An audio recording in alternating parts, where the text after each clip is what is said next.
오늘 이야기할 주제는 온라인 사업에 뛰어드신 셀러분들이 꼭 한 번쯤은 고민하는 부분인데요. 바로 자사몰이랑 오픈마켓 둘 중에 하나만 운영해도 되냐 혹은 둘 다 운영해야 되냐 하는 겁니다. 어떤 분들은 이렇게 생각하실 거예요. 저는 올레이즈에서 매출 잘 나오는데요. 스마트 스토어랑 쿠팡에서 매출 잘 나오는데요. 굳이 자사몰까지 해야 해요? 오늘은 그런 분들에게 무조건 도움되는 내용 준비했어요. 올레이즈에서 이미 충분히 매출을 내고 있다고 하더라도 스마트 스토어나 쿠팡에서 매출이 몇 천씩 꾸준히 나오고 있다고 하더라도 추후 확장성을 위해서는 반드시 필요한 내용이기 때문에 꼭 집중해서 들어보시길 바랍니다. 오늘 이 영상 끝까지 따라오신다면 위탁 판매로 한두 개 팔아보고 도매업체들만 배불리고 끝나는 게 아니라 나만의 장기적인 연금 파이프라인인 브랜드 구축이 가능하실 겁니다. 위탁 판매로 시작해서 월 100만 원도 벌기 힘든데 이게 내 한계인 걸까? 평생 부업만 하다가 끝나는 거 아니야? 이런 고민 많은 셀러분들이 안고 계실 거라 생각합니다. 또 어떤 분들은 운 좋게 상품이 상위 노출돼서 엄청나게 잘 팔리는 경험을 하신 분들도 계실 테죠. 후자라면 물론 기쁜 소식입니다. 하지만 일시적인 매출에 취해서 다음 상품 소싱은 생각도 안 하고 그저 현상 유지에만 급급하다면 여러분의 그 몇백만 원 매출은 앞으로 쭉 가져가기 힘드실 겁니다. 여러분 가끔 유튜브에서 보셨을 거예요. 한때 매출 인증하면서 승승장구하던 셀러들이 어느 순간 조용히 사라지는 경우 말이죠. 제가 이 이야기를 하는 이유가 있습니다. 일시적인 성공에 취해 숲을 못 보는 함정에 빠지시면 절대 안 됩니다. 여러분은 지금의 매출에 들떠하실 게 아니라 그 다음 단계를 준비해야 하는데요. 그럼 다음 단계는 무엇일까요? 바로 상표권을 등록하고 자사몰을 운영하는 겁니다. 그 이유를 제가 이제부터 설명을 드릴 건데요. 스마트 스토어로 한번 예시를 들어보겠습니다. 스마트 스토어는 아무래도 네이버에서 만든 플랫폼이다 보니까 네이버 검색과 연동돼 있어서 자연스럽게 고객 유입이 발생한다는 장점이 있습니다. 초반 진입이 쉽고 별다른 마케팅을 하지 않아도 트래픽이 어느 정도 확보된다는 장점이 분명 있어요. 그런데 사실 이런 스마트 스토어와 같은 오픈마켓은 장점과 한계를 동시에 가지고 있습니다. 그게 뭐냐면 네이버 알고리즘에 따라 내 매출 등락이 결정된다는 점이에요. 네이버가 정책을 바꾸거나 광고비를 더 쓰는 경쟁업체가 나오면 언제든 우리 상품이 뒤로 밀릴 수도 있다는 거죠. 게다가 네이버 입장에서는 꾸준히 잘 파는 판매자를 밀어줘야 되는 역할도 분명히 존재하지만 새로운 판매자들이 계속 나와줘야 하기 때문에 어떤 잘 되는 판매자 하나만 밀어주기가 상당히 곤란하다는 맹점이 있습니다. 그래서 사실 네이버 스마트 스토어에 노출력에만 의존하는 건 상당히 위험하다라는 거고요. 이게 반복이 되면 내 매출이 플랫폼의 변덕에 따라 출렁이는 위험이 커집니다. 결국에는 포털에서 얼만큼 노출을 시켜주고 안 시켜주냐가 사업의 척도가 된다라는 게 상당히 리스크가 큰 부분인 거죠. 그리고 오픈마켓은 판매자 중심이 아니라 뭐가 중심이에요? 제품 중심이에요. 고객들이 내 브랜드를 보고 사는 게 아니라 가격이랑 리뷰를 보고 구매를 결정합니다. 그러니까 브랜드 충성도를 쌓기가 어렵다는 게 문제입니다. 결국에 이제 스마트 스토어 같은 오픈마켓은 정리를 해보자면 브랜드의 중심이 가 있다기보다는 제품의 중심이 가 있다. 이렇게 정리를 해볼 수가 있는데요. 그렇기 때문에 언제 어떻게 발생할지 모를 플랫폼 자체의 정책 변화라든가 그런 변동성에 그때그때 대처하는데 어려움이 있습니다. 제가 더 이해하기 쉬운 예시를 들어볼게요. 여러분들 알리테무가 한국에 들어오면서 값싼 중국 상품들을 사입해서 유통으로 판매하던 셀러들이 갑자기 하루아침에 심각하게 마이너스 보실 줄 아셨나요? 아니면 네이버 쇼핑이 네이버 플러스 스토어로 개편될 줄은 아셨나요? 쇼핑 탭 상위 노출이 의미가 없어질 줄 우리는 알 수가 없었고 알았더라도 그런 변화를 100% 대응할 수는 없었을 겁니다. 반대로 자사몰 같은 경우에는 어때요? 자사몰을 운영하면 브랜드 정체성을 확립할 수가 있고 갑작스러운 플랫폼 정책 변화에 따른 파도에 휩쓸릴 필요가 없게 됩니다. 물론 처음 만들 때 좀 귀찮고 손이 많이 간다는 단점이 있긴 합니다. 홈페이지를 만들어야 되니까요. 근데 그런 것들도 요즘엔 아이맵이라든지 카페24 이런 서비스를 이용하면 너무도 쉽게 만들 수가 있습니다. 결국 제가 드리고 싶은 말씀은 만약 그 어떤 플랫폼에도 의지하지 않는 자사몰을 통해 운영하는 나만의 브랜드가 있다면 플랫폼의 정책이나 국제 정세의 변화에도 상대적으로 영향을 덜 받고 매출도 흔들리지 않을 수가 있다는 걸 말씀드리고 싶은 건데요. 사실 자사몰이 할 수 있는 또 다른 역할이 고객을 일단 받아놓으면 고객하고 계속해서 뭔가 관계 관리를 할 수가 있다라는 부분인데 비유를 하나 들어볼게요. 오픈마켓은 마치 대형 쇼핑몰 푸드코트랑 비슷한 겁니다. 푸드코트에서는 브랜드보다는 내가 그날 먹고 싶은 메뉴랑 가격이 더 중요하잖아요. 배고프면 그냥 가장 끌리는 매장에 들어가서 식사를 하는 거죠. 고객들은 제품만 보고 사지 어디 브랜드인지는 크게 신경을 쓰지 않습니다. 게다가 우리 같은 셀러의 입장에선 어때요? 내 매장이긴 한데 온전히 내 매장이 아니라 네이버라는 백화점 안에 입점을 하는 개념이라고 보면 됩니다. 백화점의 규칙이나 룰이 있기 때문에 인테리어도 당연히 백화점에서 정해준 규격에 맞게 진행을 해야 되고요. 내가 원하는 행사나 이벤트를 하고 싶어도 그런 걸 진행할 수 있는 공간이 제약되어 있습니다. 심지어 쿠팡이나 여러 오픈마켓들은 더욱 제한이 많죠. 쿠팡 많이들 이용해보셔서 아시겠지만 쿠팡은 제품을 많이 팔아서 매출을 많이 올리고자 하는 공간이지 고객들에게 내 브랜드를 알리고 브랜드 인지도를 더 키우기 위한 인프라는 거의 갖춰져 있지가 않습니다. 수많은 제품들이 진열되어 있는 매대에 내 제품을 함께 진열해서 판매하는 구조라고 이해하시면 쉬울 것 같고요. 반면 자사몰은 개인 레스토랑이에요. 브랜드의 철학과 감성을 담을 수 있는 진짜 내 공간이죠. 한번 갔을 때 만족스러운 들어오면 단순히 한 끼 해결이 아니라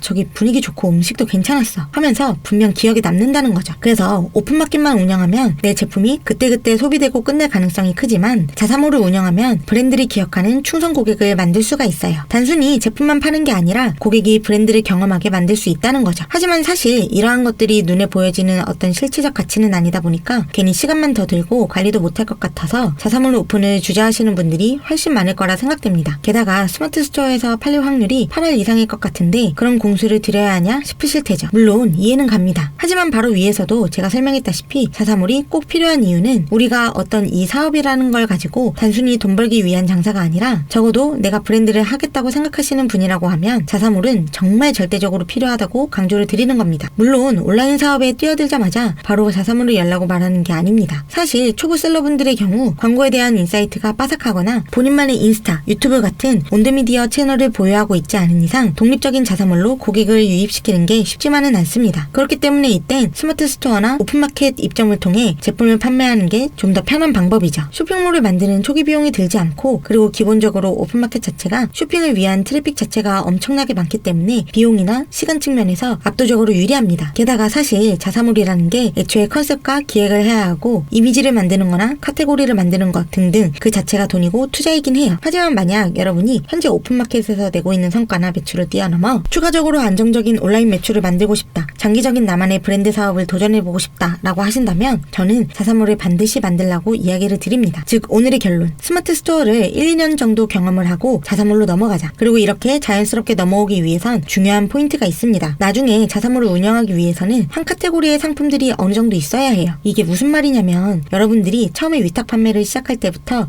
카테고리별로 상품을 소싱해야 된다는 이야기입니다. 한번 생각해보세요. 오늘은 식품을 팔다가 갑자기 내일은 생활잡화를 팔다가 또 갑자기 영양제를 팔고 이렇게 되면 나중에 자사몰을 운영할 수 없습니다. 그럼 자사몰을 운영하는 시점에 한 카테고리의 상품을 많이 소싱하면 되는 거 아니에요? 라고 물어보실 수 있는데요. 현실적으로 많은 상품들을 한 번에 소싱하고 팔리는지 테스트하는 건 불가능합니다. 그래서 애초에 쿠팡이나 스마트 스토어에서 특정 카테고리의 판매가 잘 되는 상품들을 가지고 와서 자사몰을 운영하는 게 가장 빠른 방법이라는 거죠. 그러니까 만약 여러분들이 1, 2년 정도 맛보기로 셀러해보고 끝낼 게 아니라면 초반부터 장기적 브랜드 운영 계획을 세우고 오픈마켓을 활용하면 좋다 이렇게 말씀드리는 거고요. 결국 모든 사업이 그렇겠지만 비즈니스 목표에 따라 이런 전략을 적절히 섞는 게 가장 현명한 방법입니다. 물론 이 영상을 보시는 분들 중에는 그냥 소소하게 부수입으로 월 100만원 정도 벌고 싶으신 분들도 있을 거고요. 큰 꿈을 갖고 위탁 판매부터 시작하시는 분들도 있을 거예요. 하지만 하나만 기억해주세요. 전자나 후자나 다 초보고 출발점은 같지만 몇 년 후에는 반드시 다른 길을 걷고 있을 거라는 걸요. 전자는 소소하게 부업을 계속하거나 또 다른 돈 되는 부업을 찾아서 갈 거고요. 후자는 아마 지금이랑은 비교도 안 되는 큰 사업가가 되어 있을 겁니다. 많은 분들이 아무 계획 없이 무작정 사업을 진행하다 목표를 달성한 후에 다음 단계를 준비하지 못해 귀중한 시간을 낭비하는 경우를 저는 참 많이 보았습니다. 그래서 여러분들은 그런 실패를 줄이시라고 이 영상을 준비하게 되었는데요. 이 영상을 시청하시는 분들은 모두 후자를 선택해서 큰 꿈도 이루고 돈도 많이 버시길 진심으로 바랍니다. 오늘 영상도 시청해주셔서 감사합니다.